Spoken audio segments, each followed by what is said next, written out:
यासीन मलिक को उम्र कैद की सजा हुआ है। टेरर फंडिंग मामले में दोषी था यासीन मलिक। आज इंतजार था, उम्र कैद की सजा का ऐलान हो गया है। पटियाला कोर्ट में सजा का ऐलान। टेरर फंडिंग मामले में यासीन मलिक को उम्र कैद, लेकिन एनआईए चाहती थी कि उसे फांसी से कम कोई भी सजा ना मिले, लेकिन टेरर फंडिंग मामले में दोषी यासीन मलिक को उम्र कैद की सजा का ऐलान हुआ है। ये इस वक्त की बड़ी खबर ये कि टेरर फंडिंग मामले में यासीन मलिक को इस वक्त उम्र कैद की सजा का ऐलान कर दिया गया है।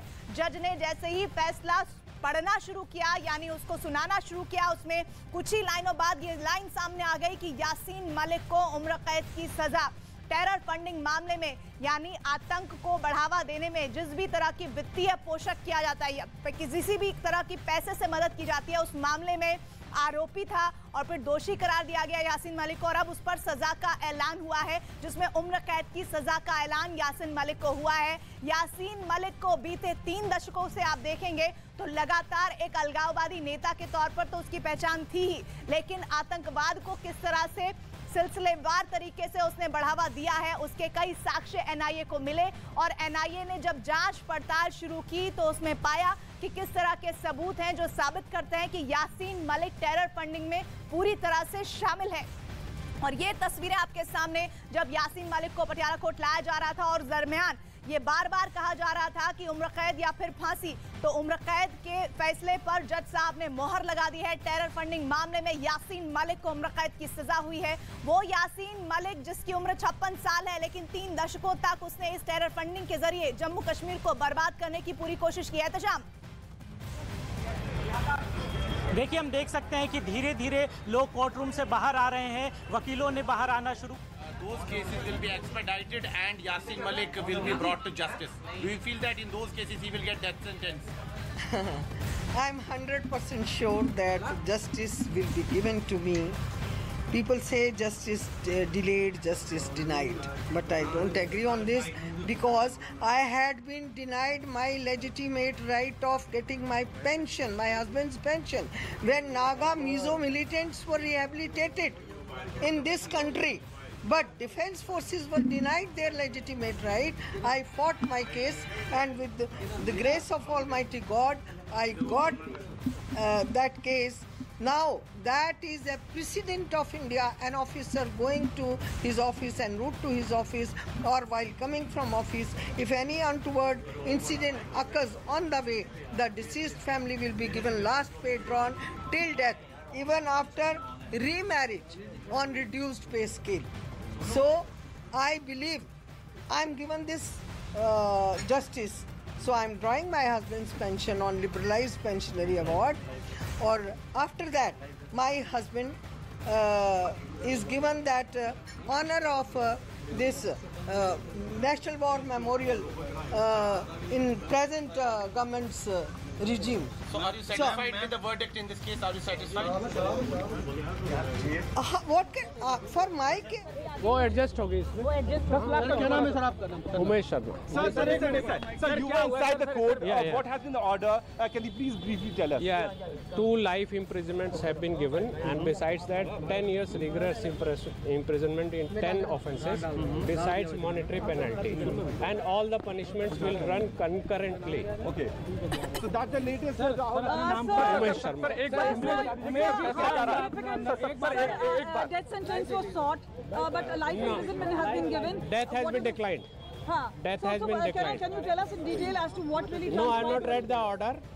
You will get the entire detailed order. That court will justify what court has considered, what are the circumstances, whatever has been considered, that will get. What is the final quantum of punishment? 2 life imprisonments and 5-10 years, all to run concurrently. 1 life means everything, entire life. यानी दोनों जो उम्र कैद, 2 मामलों में जो उम्र कैद की सजा हुई है, साथ चलेगी, ये कोर्ट ने साथ किया है। अच्छा, कितना जुर्माना किया गया है? 10 लाख है और 10,000, 5,000, सब में अलग अलग है। कुल मिलाकर के कितना जुर्माना है? ये जोड़ा नहीं मैंने, वो जोड़ा नहीं मैंने। अच्छा, जज साहब ने क्या फैसले में की जो ये निष्कर्ष निकाला है कि उम्र कैद की सजा है, इसका आधार भी बताया है? कुछ ऑपरेटिव पार्ट जो पढ़ा नहीं, उन्होंने प्लीड गिल्टी किया था, तो सेंटेंसिंग है, आज कोई जजमेंट नहीं हुई है, सेंटेंसिंग पे ऑर्डर हुआ।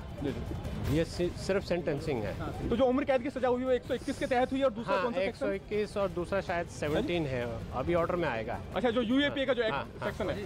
ओके, ठीक ठीक। सर एक बार अपना Planning to plead guilty, I tried to convince him to contest the trial, but he has already made up his mind.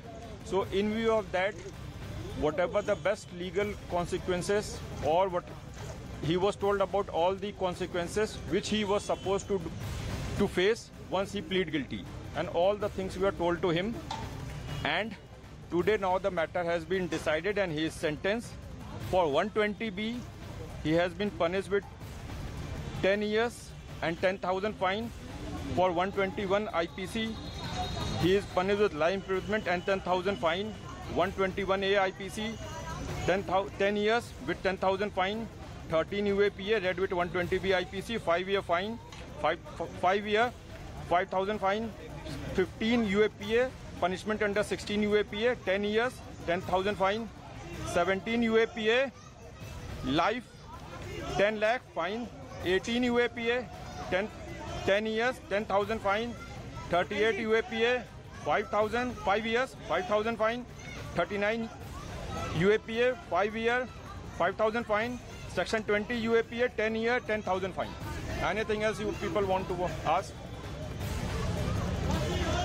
Question Any questions from your side? कोई question पूछेगा? I will come outside.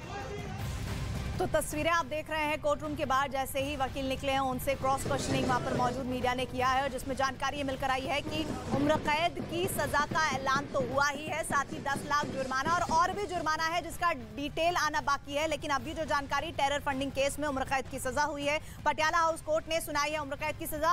Neeraj, वहां पर फांसी दो के नारे भी लग रहे हैं।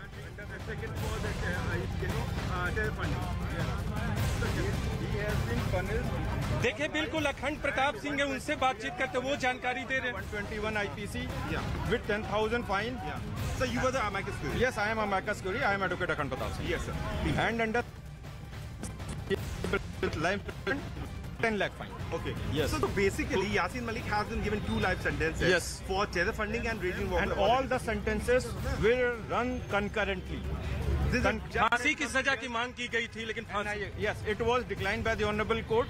No capital punishment has been awarded in the present case. क्या बेस रहा NIA ने जो मांग की थी उसको डिक्लाइन करने? Sir, for that I have to go through the detailed sentencing order. Then only I can tell you the detail. Sir, do you have this? What is this copy, sir? This is the copy regarding for what offences he has been punished under what. This is my copy. So this is my copy. Accused number 14, Yasin Malik.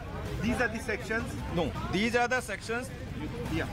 10 years life, 10 years 5 years, 10 years life, 10 years 5 10 years. So once again, for the benefit of our viewers, can you please tell us which are the sections under which he has been given life imprisonment? Section 121 IPC and Section 17 IPC. Section 17 UAPA. अखंड जी, एक बार फिर कैमरे पे दिखा दे कौन कौन section के तहत कितनी सजा दी गई है कैमरे पे। जी जी। He has been awarded sentence under 120B. बिल्कुल। 120B IPC, 121 IPC, 121A IPC, 13 UAPA read with 120B IPC, 15 UAPA read with 120B IPC, 17 UAPA, 18 UAPA, 38 UAPA and 39 UAPA, 20 UAPA. आपने कहा कि डिक्लाइन क्यों किया गया, इसके लिए आपको डिटेल्स में जाना होगा, लेकिन नॉर्मली क्या आधार होता है इस तरह के डिक्लाइन जब किए जाते हैं, जब फांसी की सजा मांग की जाती है? The court has also looked into the socio-economic about his past conduct also whenever any sentence is given in any of the case. एक बार फिर आपको दिखाते हैं, हालांकि पर्सनल यूज के लिए अखंड जी हमसे बात कर रहे थे, लेकिन अब से थोड़ी देर बाद एक बार फिर आपको तस्वीरें दिखाते। उम्र कैद की सजा सुनाई गई है 2 मामलों में। अब से थोड़ी देर बाद यासीन मलिक को यहीं से निकाला जाएगा। पूरी जानकारी हमारे साथ एमिकस क्यूरे जो थे वो दे रहे थे, अखंड प्रताप सिंह। इसके अलावा दूसरे जो वकील मामले से जुड़े हुए हैं उन्होंने भी तमाम जानकारियां दी है। लेकिन यहाँ सुरक्षा की पुख्ता व्यवस्था श्रीनगर